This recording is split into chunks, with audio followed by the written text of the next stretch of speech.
Hey, everybody, welcome to this episode of Think Business Live. Looking forward to talking with Nick Kraus, owner of Kraus Marketing. Nick, it's great to connect with you. I'm looking forward to talking with you about how a brand can make an impact. You're an award-winning creative agency for clients of all industries. You've also written a book, The Shark Bite Method, and all about digital strategies to help people grow their business. Let's start here and talking about an impact. You know, if someone were to go to Kraus groupmarketing.com, they'll see, you know, in great fonts right on your homepage, make a brand impact. I think making an impact is one thing. Making an impact that lasts is another. And so, you know, attention spans are less than a goldfish, less than 7 seconds. That's just data. And so how do you make an impact that lasts? A frequency. I think one of the big KPIs is frequency. So, and longevity, stay with itness is always important with marketing. You know, we work with companies of all sizes. The biggest companies and the biggest brands, you'll notice, are always marketing, always have something going on, always have something to talk about. That's how you know those brands. The biggest mistake that small brands make and middle market makes is doing marketing intermittently. You can't make an impact. You can't make an impression if you don't stay with it. So, like you said, people have memory about the length of a goldfish at this point, or attention span at the length of a goldfish at this point, which is just a few seconds. And if you're not constantly top of mind, then they will forget about you. That's one of the most important things I would say is frequency. Always having something new to talk about. So let's quantify frequency for a little bit, right? So I work with solopreneurs to Fortune companies and everything in between. And I think, you know, the larger companies, the mid to large size companies, they're okay with frequency. You know, they're big, they understand the flow. I think the solopreneurs to the, you know, under 50 employees, sometimes I think, or the independent contractor who works on a, you know, within a platform of a company, sometimes they're hesitant and their frequency isn't that frequent. You know, there's more, it's almost as if like insecurity fits in. I hear things like, well, I don't want to bother people. I don't want to, so can you kind of quantify frequency and, you know, what that number is-ish, and then why that really is important for the receiver and for the creator to kind of maybe give some guidance to get over their insecurities? Yeah, I think the biggest thing about the insecurities is they don't know if the content is meaningful to their target audience. So if they knew that that content was meaningful and interesting to their target audience, they probably wouldn't be that insecure. So they may just need to start thinking about who their target audience is and what would they find interesting. If they can create content that's interesting to that target audience, they'd probably get rid of that insecurity. Now, as far as frequency goes, I just want to comment on that real quickly. So think community, it's about, you know, carving out time and spending time to actually think about it, whether it's talking to your customers, surveying your customers, asking certain questions, listening with more active ears to kind of hear what that feedback is, and then curating it and customizing it for them, which is, I think, really, really important. So I just want to kind of highlight on that. Yeah. I mean, it takes time, right, Nick? I mean, it's not like you can just wake up, and sometimes it's not so obvious, and it takes time to get to it. Yeah. Well, you know, I have actually, so in the book, in this book here, I the Shark Bite Method, I highlight in chapters 3 and 4, how to create your target audience, right? This is something that if you are in business, let's pretend you're in business, it's a little bit easier than if you're just starting. But even if you're just starting a business, if you don't know who your target audience is, you probably should do that homework first. You need to write down who your target audience is. One of the easiest things to come up with content and to come up with what I'll talk about in a second is a content calendar, which creates efficiency, is understanding that target audience, what their pain points are, what are their buying reasons. Why are they looking at your solution, your product, your service? If you understand that, you could formulate content around it. So one way I help my clients and understand this, and also the way that we create strategies is we talk about our target audience, and we talk about why they buy, or what their pain points are. What is the pain that they're going through right now that is going to make them make a purchase? That becomes content topics. Other content topics are what happens cyclically in your business. So on a quarterly basis, what happens in Q1 for you, in Q2, Q3, Q4? As a marketing agency, I could tell you that it's RFP, city right now. Everyone's putting out RFPs. Typically, whether it's project or digital marketing, that's Q1. Q2 is finalization and starting that strategy. Sometimes another thing that's happening in Q1 for small companies, they're trying to figure out their marketing plan for the year. I know these things are happening with my clients. Q3 is a lot of trade shows. Q4 is they're trying to, figure out how to spend the rest of their marketing budget. That's for me. But what's happening in your business on a quarterly basis? Those are more content topics, right? If we could think about those pain points and your cyclical business, then we could lay out January, February, March, April, right? We write down the 12 months and we start putting a topic for each month. If we have a topic for each month, now we can break that into long form content, short form content, maybe a video, email, right? And that starts to form this content calendar. It's hard to see, but if you have a topic per month, and you could break that's where you start. That's where you start. You start with your target audience, their pain points, your cyclical business habits, and then put a topic in each month that you want to talk about. Because when you're talking about frequency too, Jon, if I just talk about website design once and I never talk about it again, I didn't make an impact. But if I talk about website design and the 5 or 6 different elements of it, then you might start to understand it. If I talk about the importance of a content calendar and I talk about it for 2 months straight, you're going to really understand why I think a content calendar is so important. Yeah. Your business, the frequency is really important for the audience's business. That frequency of even the content is important, but this creates an efficiency because now you created a strategy for the next 12 months. You have 2025 laid out. Something changes in your business and the economy, you could always switch that month out. But what we always say to our clients, if you're waking up and you're trying to figure out what your social media post is today, you don't have a strategy. Yeah. That should be planned a month in advance. Now you sit down and you say, March is right around the corner. Let me write my 8 social media posts. And by the way, you could probably use ChatGPT to help you out a little bit. Let me write my blog post and let me write my email. I'll spend 2.5 hours. I'll put that all together. I'll put in some automated marketing system and I'm ready to go. So that's that frequency. You got rid of the insecurity because you're talking to your clients about and prospects about stuff you think is important. And then as far as frequency goes, every week you should have something going out, going up. To talk about. If you're not talking every week, that's where I'm at with it. I don't think it's got to be daily. I think that just puts too much work on on a company or any employee, but at least weekly. Yeah. I mean, to me, why take a class in college? You just basically gave the whole itinerary of how to market. The only thing I thought that was well shared. Thank you so much. Let's talk a little bit more about every quarter and every month is not created equally. And I think that's something that I see as a business coach when I'm going into companies that people get wrong. It's kind of like goals. People set goals and then divide it by 12. Well, every quarter, every month is not created equally. And so you can't just divide things by 12 and go. So really kind of zooming in, I just want to understand. I just want to dive into one of the things you talked about because I think it's so important is understanding the client's continuum, the client's timeline, how the rhythm of how clients do things, experience things, timeline things, because then we want to reverse engineer that.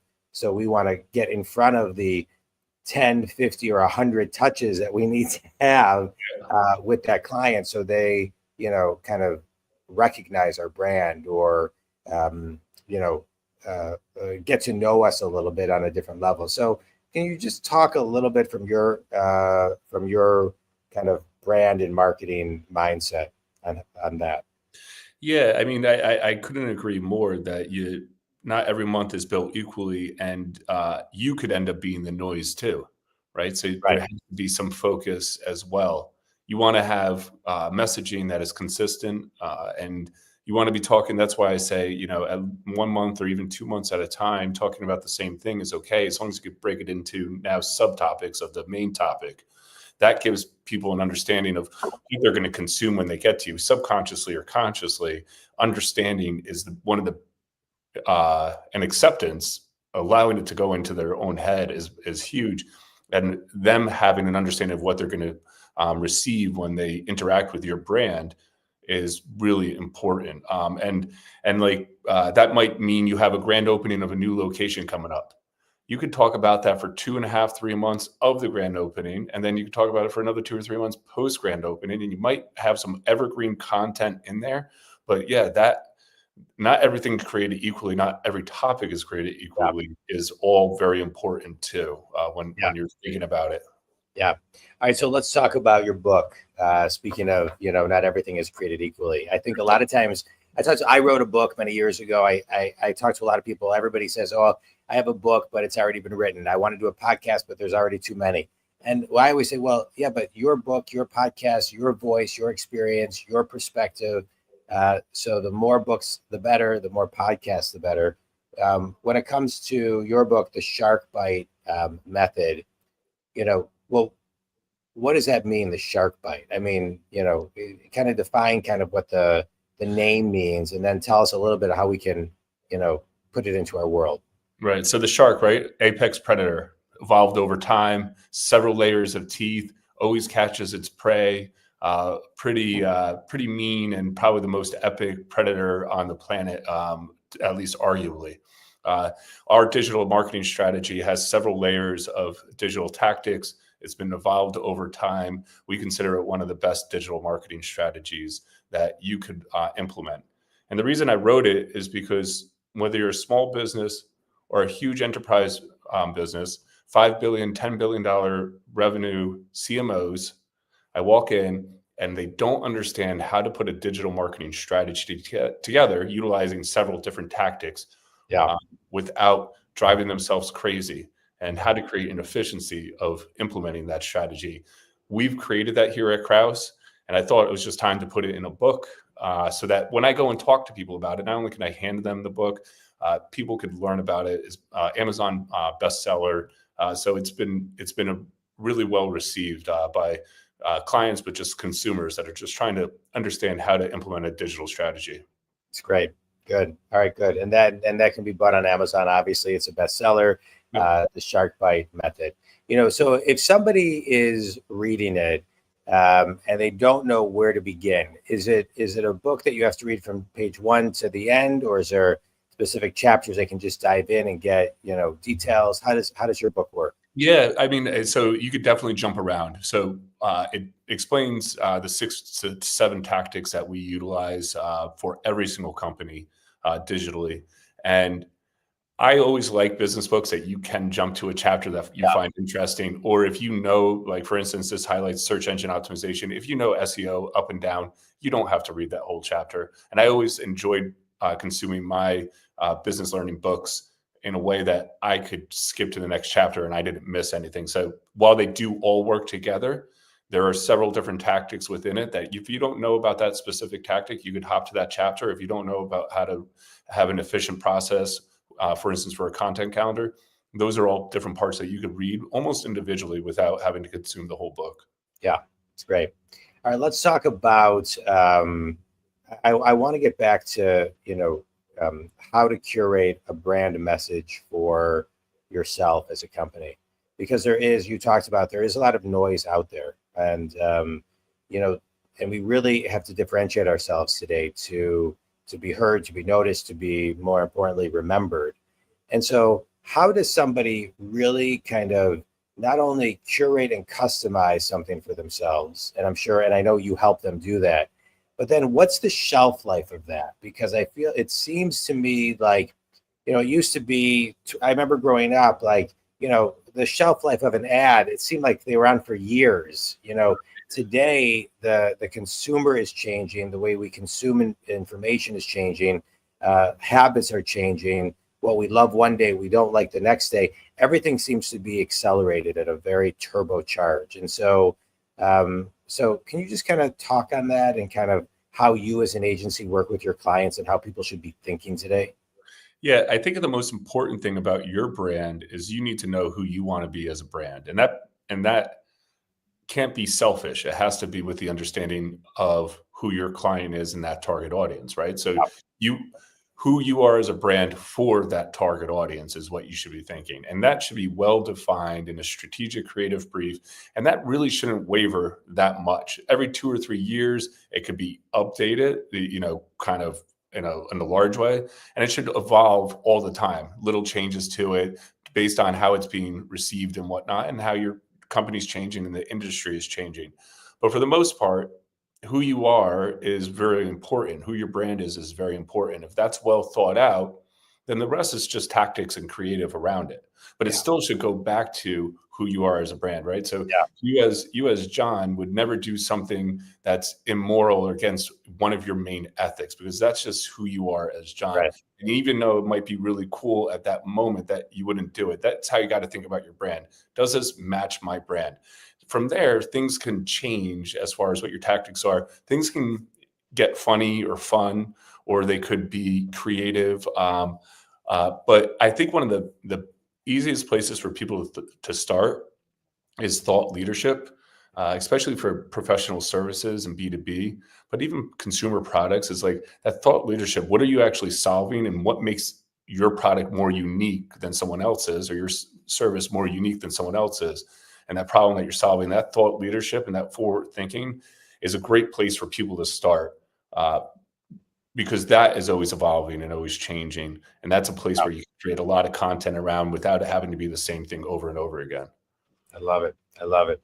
All right. Well said. All right. I just want to say, a lot of times people talk about being authentic and this and the other. Oh, that term is so overused, or this and the other. But it really, if you know who you are, and you know what your values are, then sticking to your brand is easy, because if it feels like it's in alignment, right? If it's easy, it's in alignment, and if it's not, then it's not. It's sometimes that simple. And so it really is. And when you just talk about refreshing content too, you'll start to feel when things are getting stale, and then you need to really start thinking about that too. And that's an innate, but you gotta feel that, and you gotta remember what that feels like. Right. And in that, Think Community, we talk a lot about this, is like there's reflection and stillness that's part of a day-to-day that you have to incorporate, because you only feel it if you take time to pause to feel and sense it. So I love it. All right, quick speed round, Nick. A book that's had a big impact on you. Think and Grow Rich. Yeah, one of my favorites, Napoleon Hill. Best piece of wisdom you've ever received. It's not about how much money. I don't know if this is the best, but it's one that comes to hands. It's not about how much to mind. It's not about how much money comes into your hands, how much money that stays in your hands. Yeah. Oh, that's a good one. I like that. Yeah. Define your brand in one word. Impactful. All right. Tell everybody who your ideal clients are and where they can connect with you. Ideal clients are middle market and enterprise level companies looking to expand their brand, looking for more bandwidth and capabilities. You can find us at krausmarketing.com. Our book is The Shark Bite Method. It's available on Amazon. I love it. Thank community. Well, first of all, Nick, thanks so much for being on the show. I'm a business coach. I work with people, from solopreneurs to Fortune companies who are stuck. I help them get unstuck. And I love the podcast because I get to have guests like you who help people get unstuck. You shared a lot of stuff on how to get unstuck with marketing and evolve and grow your business. In the community, we talked a lot about knowing who you are, and with that level of awareness, doing the things with frequency that let your audience know who you are and remember who you are. It's so important. Marketing is so important. One of the things I get asked a lot, Nick, is, well, for how long? How long do I have to market? How long do I have to? My answer is always the same: forever. Forever. And if they say, well, if I'm doing this, how much more should I do? I say, whatever you're doing, double it. If you have to ask the question, double it, and keep doubling it, because it's a noisy world, but you have to be smart, you have to be clever, and you have to know what your audience is wanting, the value that they need, and the content they need, and how much time they have to actually read and or skim today. So it's really, really important. So Nick, thank you so much for being on the podcasting community. If you want to reach out to Nick, you can. Is it KrausGroupMarketing.com? The vanity is KrausMarketing.com. Is KrausGroupMarketing.com is the URL. Yeah. Okay, gotcha. Okay, that's what I thought. Okay, and you can reach me if you want to talk about coaching at JonDwoskin.com. Nick, thanks, man. This was great. Appreciate it.